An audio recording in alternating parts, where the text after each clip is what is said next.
Ladies and gentlemen, welcome again to my icy chamber of horrors, and to a chilling little tale in more ways than one. The story begins with ice and snow sweeping the country, bringing traffic to a halt. 3 men seek shelter in a roadside hut, but what happens to them is enough to freeze their marrow. Join them then in the hut, and listen for the sound of the horn. My God, I thought I was dead for sure. The door! Shut the door! Sorry. I'd swear there was something right out there behind me. Someone else out in this blizzard? No, not someone else. You imagine things. Come over where the heat is. You look ready to drop. He's let all the warm air out. And how else would he get in? Through the keyhole? Oh, I really thought I'd had it. I don't know how I managed to keep going. Where'd you leave your car? About a mile back, down the motorway. The last people I saw there were these 2 coppers who gave me a push on the slip road, because I couldn't get going on the ice. Then I looked in the mirror and saw they were putting the barriers across behind me. They've closed the road completely. Nothing can move out there. I was down to crawling along at about 2 miles an hour in first gear when my hoses blew and the engine seized. I thought I might make it as far as the services on the top. I think I got about halfway, and then I saw the lights of this place. Is it yours? No, we're both stranded, same as you. What is it, then? It's only a maintenance hut. Somewhere for the road gangs to brew up and keep the lockers. Oh, hey, don't knock it. On a night like tonight, it's a lifesaver. Is the phone working? Keep trying, but it's dead. Oh, pity. Oh, look on the bright side. We've an electric fire, we've got a gas ring, we've got 4 water rounders and a roof over our heads. Look, the lads even left us some dirty books. We can just sit tight until the snowplow comes through, or until it all blows over and... Oh, great. Now we've got no lights and no heater. Now, the winds must have brought the power lines down.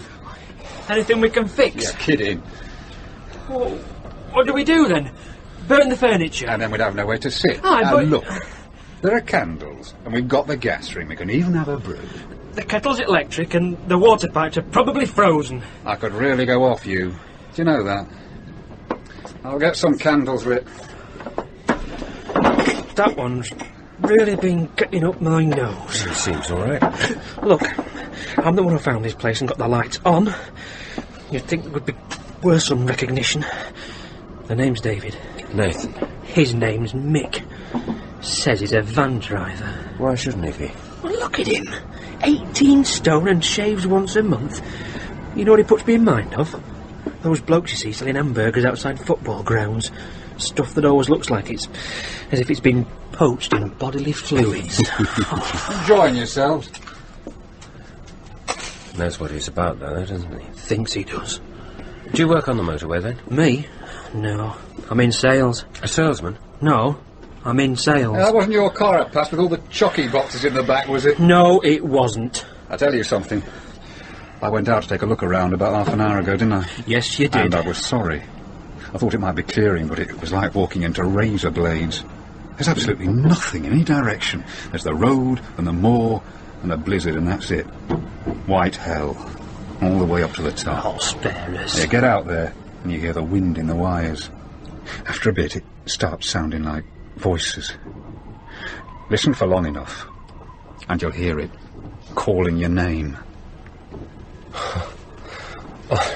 I know. Wind up when I hear one. No, dead straight this. You know what I reckon? What? It's all the dead people that ever scraped up off the road. They're out there, and they're cold, and they're lonely. Oh, for God's sake! I'm going to try the phone again. What was all that about? It's sensitive voice, our Desmond. Just come and see this wall over here. All these old newspaper clippings, it's like a scrapbook. You see anything unusual?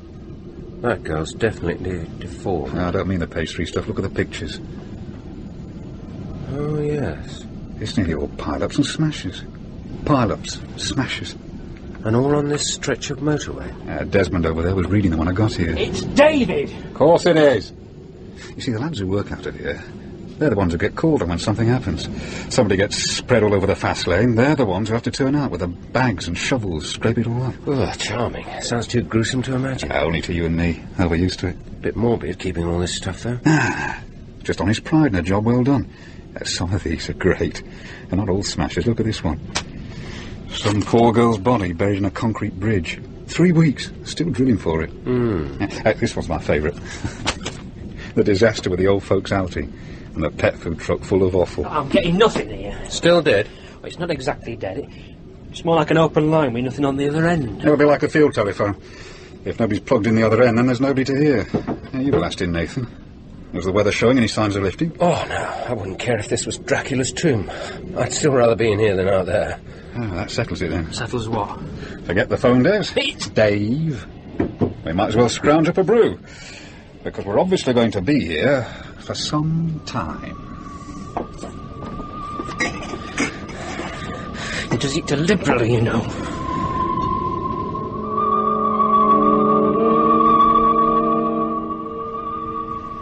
Melted snow, powdered milk, catering tea bags. All in a mug like a baby's potty. You don't want yours. Get off, it's one. There's a name on my mug. It says, "Hands off, I'm Harry's." There's a name on everybody's. It's just like Goldilocks and the Three Bears.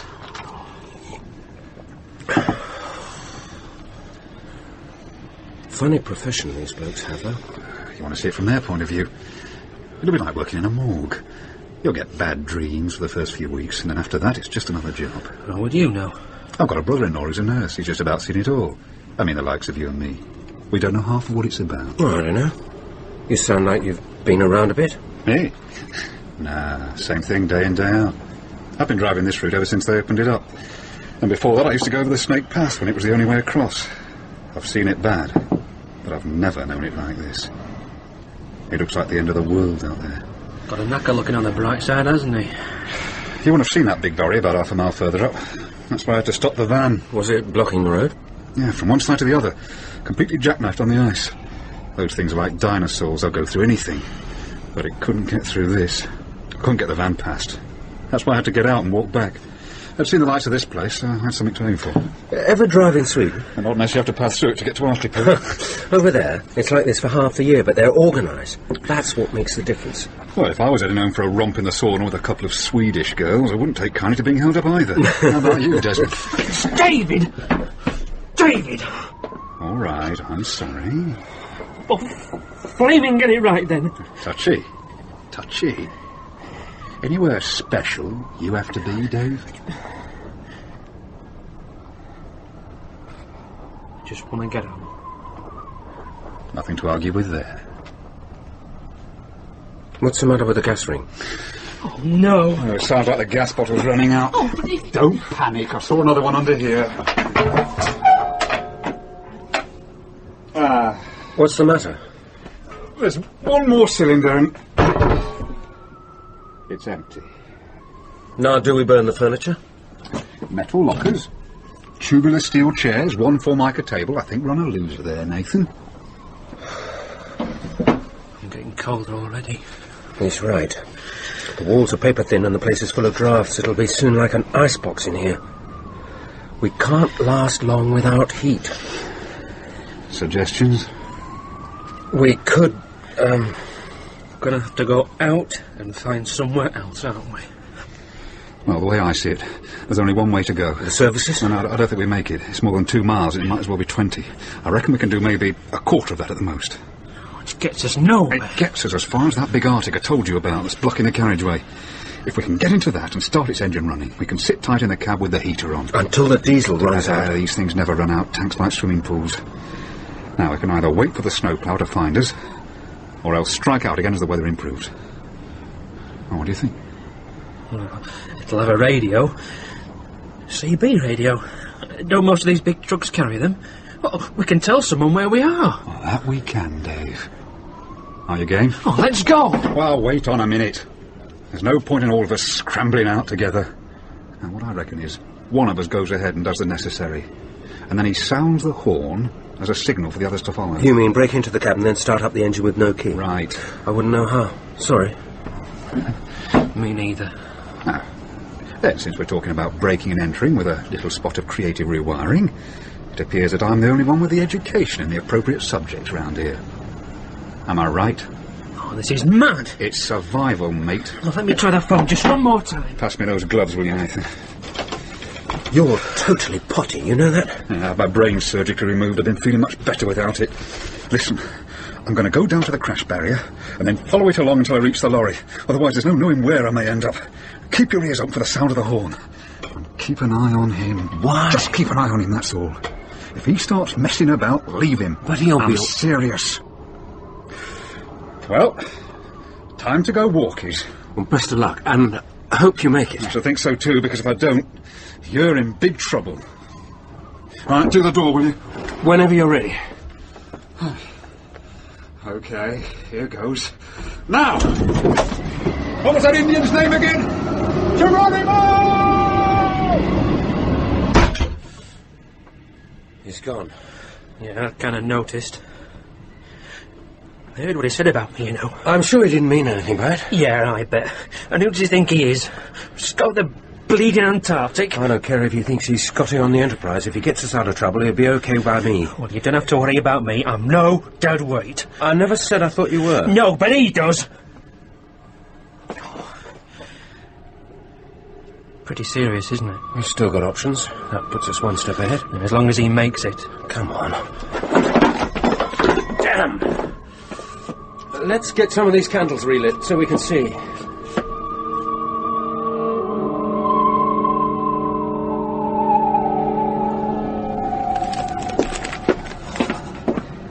What are you doing? Reading these newspaper clippings by candlelight. It's the other way of ruining your eyesight. I don't know how you can look at that stuff at a time like this. Oh, I don't know. Gives you a kind of perspective. There are worse situations. Oh, sure. There are. Oh, name one. Sitting in the wreck of your car with your hands on the wheel and your head on the back seat. Being in the way when someone decides to cross the central reservation and go looking for suicide in the oncoming traffic. Or being buried alive in concrete so deep that even X-rays can't find you. Buried alive? There. See? I remember this one. Got all the front pages just a couple of weeks back. Bloke was a construction manager on the motorway. Lived about 3 miles away from me. His wife's had to move out. People keep going round to look at his house now he's been locked up. Oh, for what? What had he done? Oh, interested now, eh? He had something going with a typist in the site office.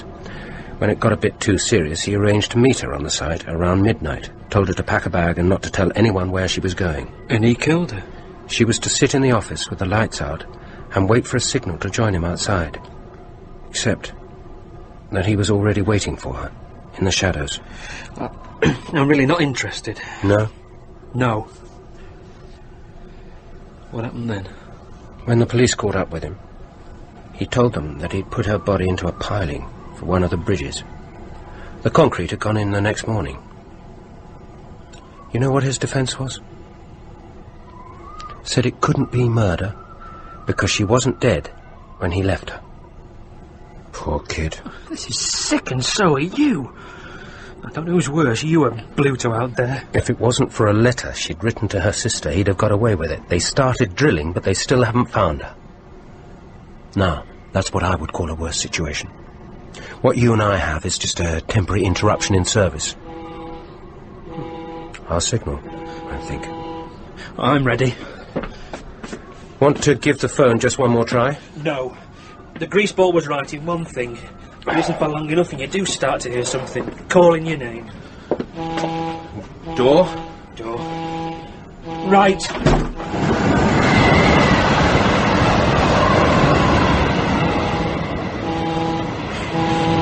Which way? Northbound. What? Do as Mick said. Find the crash barrier and follow it. I can't see his tracks. I don't wonder. They wouldn't have lasted 5 minutes in this wind. Just get to the crash barrier. Come on.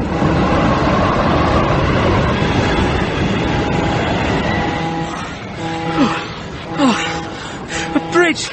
Oh, thank God for some kind of shelter. Better not stay here long. Could freeze to death. How much further can it be? I don't know. Sounds can be very deceptive when it's like this. Are you all right? Oh, you must be joking. I reckon we've been going about 10 minutes. Oh, is that all? It feels like hours. It'll be more than hours if we don't keep moving. Just 1 minute to It rest. can't be much further. How long was Mick gone? I didn't keep track. Oh, me neither. Suppose we should have.